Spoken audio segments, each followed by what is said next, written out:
Hey, what's up everyone? It's your girl Brandy Shanae, and today I'm doing the National Book Lovers Day tag, and I was tagged by Jackie from Leisure Reads, who I will leave a link down below so you can check out her channel. She's awesome, she's great videos and great personality. But for my first question for this tag is, do you have book lover friends, or are you the token book lover? I'm the token book lover, straight out. I'll just say that. I have friends that loves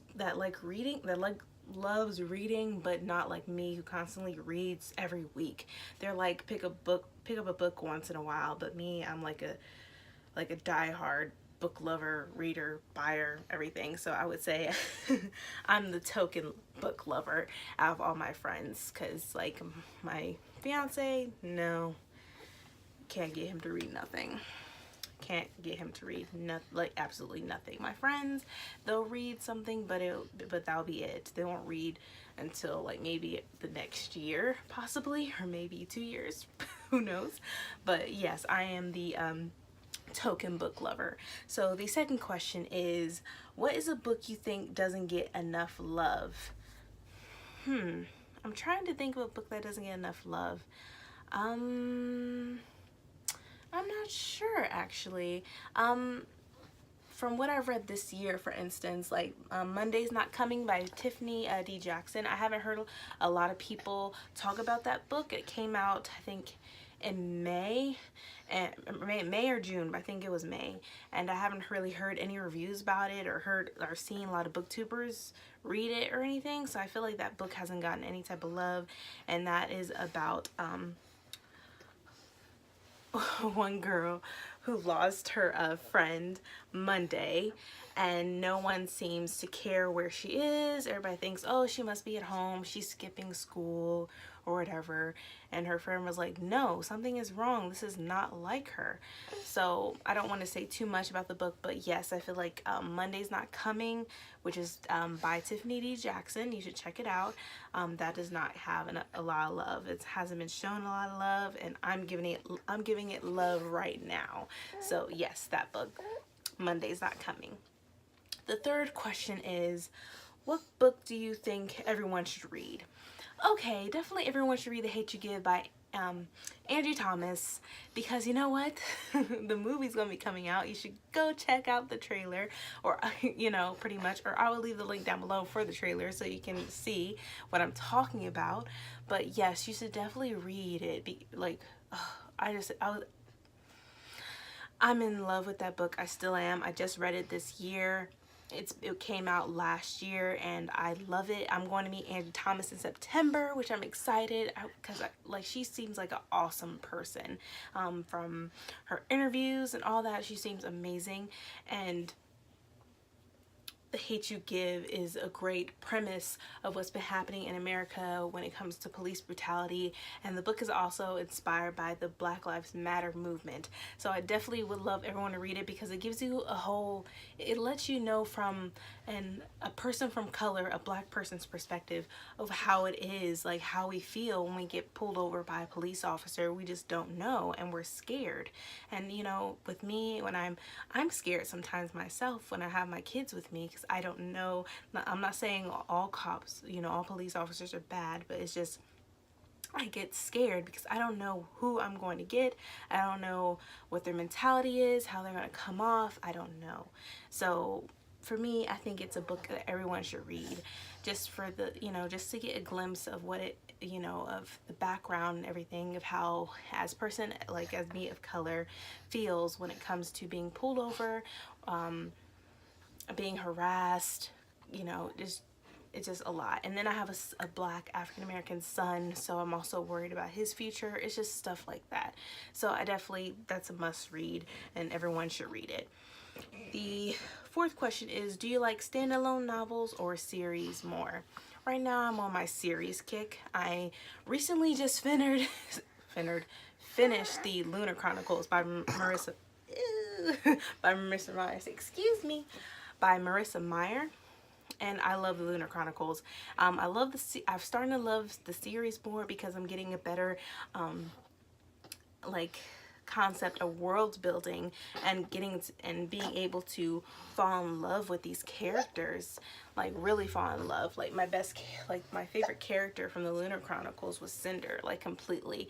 Like there were so many characters in the Lunar Chronicles, but Cinder was the person that I loved the most, because she was just, she came from nothing. People didn't like her, and she started building confidence in herself, which I really love in characters, because when they're always portrayed as being quiet or whatever, that, you know, and they become this confident person and they become a badass at the end. I just love that. But series has been like my kick for recently, but I love standalones too, but right now series pretty much. And then the fifth question is, what book did you love as a child? I didn't really have a favorite book that I really loved as a child.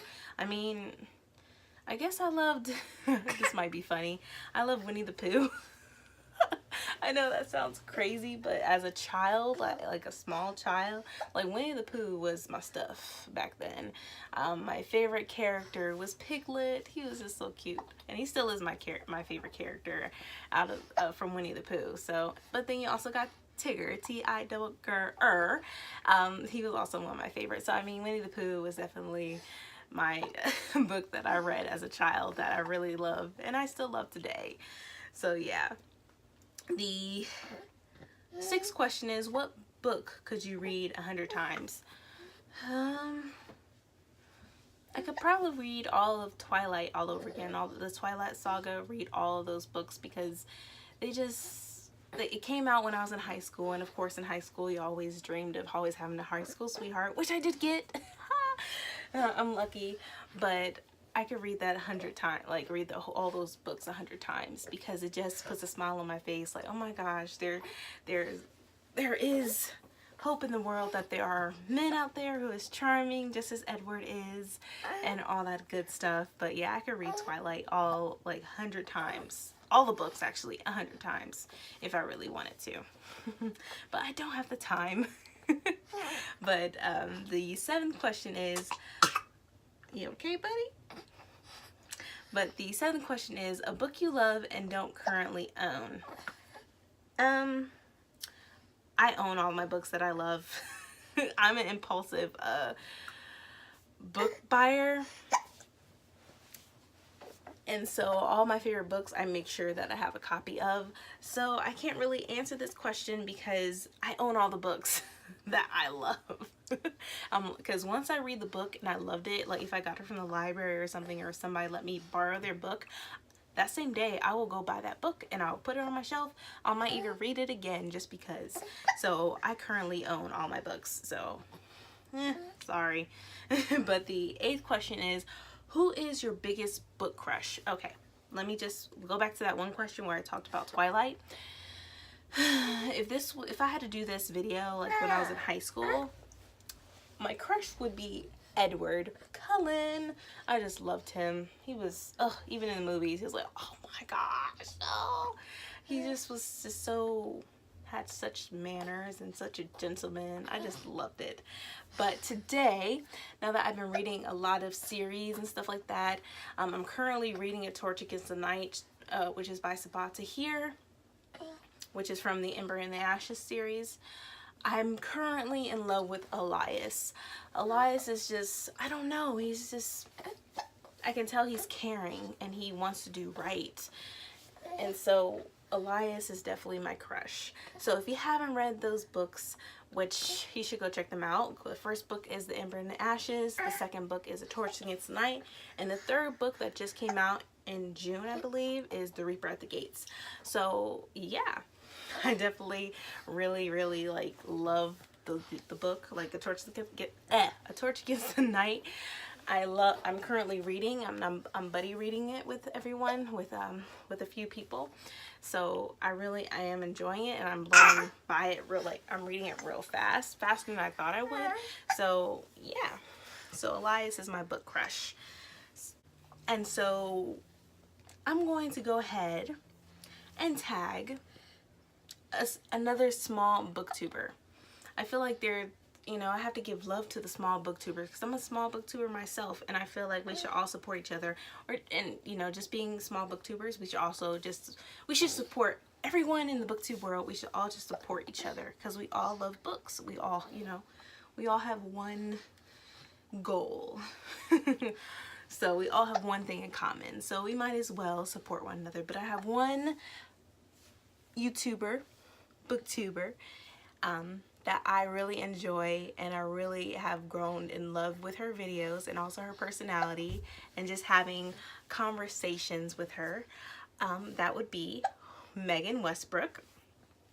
She is an amazing booktuber. You should definitely check her out. I will leave her link down below. And girl, yes, I tagged you. I did tag you. You tagged me, so I'm gonna tag you in something. But yes, I'm tagging Megan Westbrook. You should definitely check her out. Check out her channel. She's amazing. I love her videos. She's just awesome.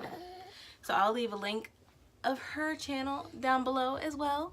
But this is the conclusion of my video of National Book Lovers Day tag that I had completed. I hope you enjoyed this little crazy video along with my beautiful son who has the hiccups. But thank you so much. If you like this video, please hit subscribe, give me a thumbs up. Also, you can follow me on all my social media as well as Goodreads and Instagram and Facebook. I do not have Twitter, sorry, but I can't deal with Twitter. But you could definitely check me out on all the other social media. But thank you so much and see ya!